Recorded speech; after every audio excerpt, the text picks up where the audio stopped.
The war inside your skull.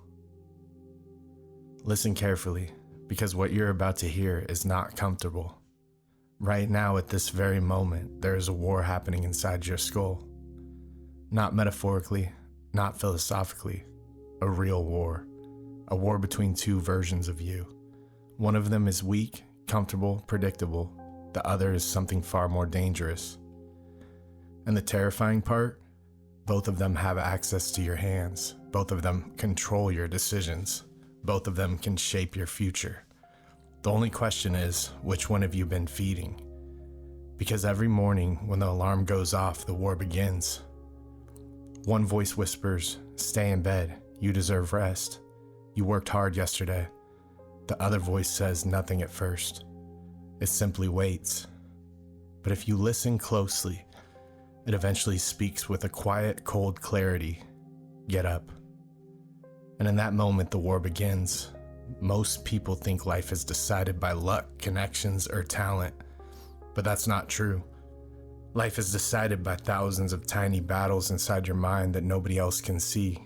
The battle to wake up early, the battle to go to the gym when your body is tired, the battle to keep working when distractions call your name, the battle to stay disciplined when comfort is screaming at you.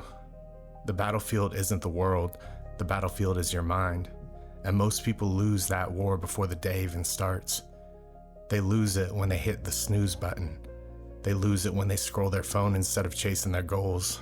They lose it when they choose easy over necessary. But here's what they never realize. Every time you lose one of those battles, you are training your brain to become weaker.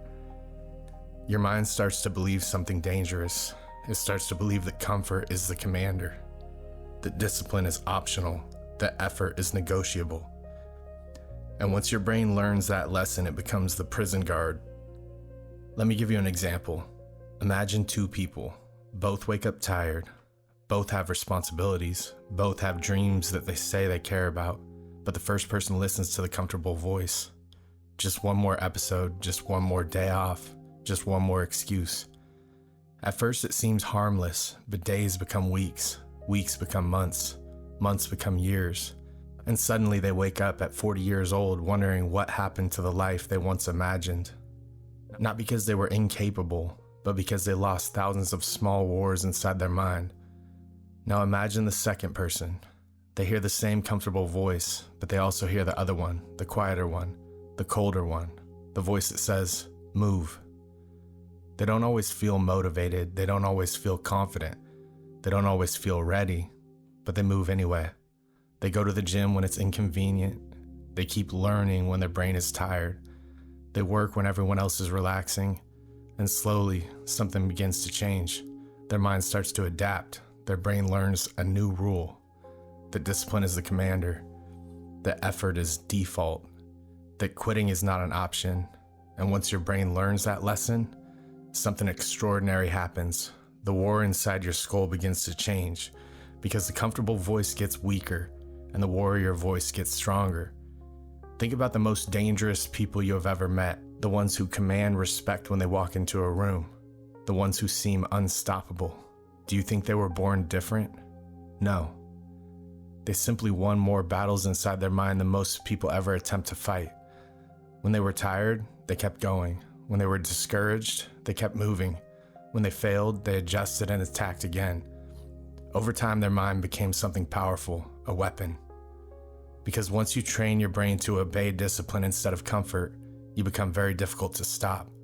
You become someone who finishes what they start, someone who follows through, someone who builds momentum. And momentum is dangerous because momentum turns effort into progress. Progress turns belief into confidence, and confidence turns ordinary people into forces of nature. But here's the truth most people never want you to hear. The comfortable voice inside your head will never disappear. It will always be there, always whispering, always tempting, always looking for weakness. Even the strongest warriors hear it. Even the most disciplined people hear it. But the difference is simple. They stopped obeying it. They learned something powerful. The voice in your head is not the commander. Your actions are. You don't become strong by silencing the comfortable voice. You become strong by ignoring it. By moving forward anyway. by acting in spite of doubt, by doing what needs to be done even when you don't feel like doing it. Because every time you do, you win another battle, and every battle you win makes the next one easier, until one day you realize something incredible. The war inside your skull has shifted.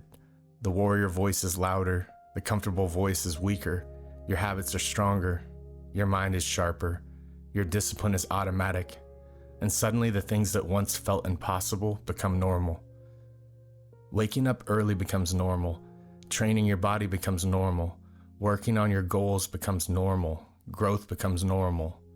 And this is the moment most people never reach, the moment when discipline stops feeling like a punishment and starts feeling like power. Because once you control the inside war in your skull, the outside world becomes far less intimidating. Problems become challenges, failures become feedback, obstacles become training, and you begin to see something most people never notice. Life isn't trying to stop you. Life is simply testing whether the warrior inside your mind is strong enough to lead. So here's the question you must ask yourself tonight. When the next battle begins, when the alarm rings, when the work becomes hard, when the comfortable voice whispers its excuses, who will win? The prisoner or the warrior? Because make no mistake, one of them will shape the rest of your life. And the payoff for winning that war is something most people will never experience. Freedom.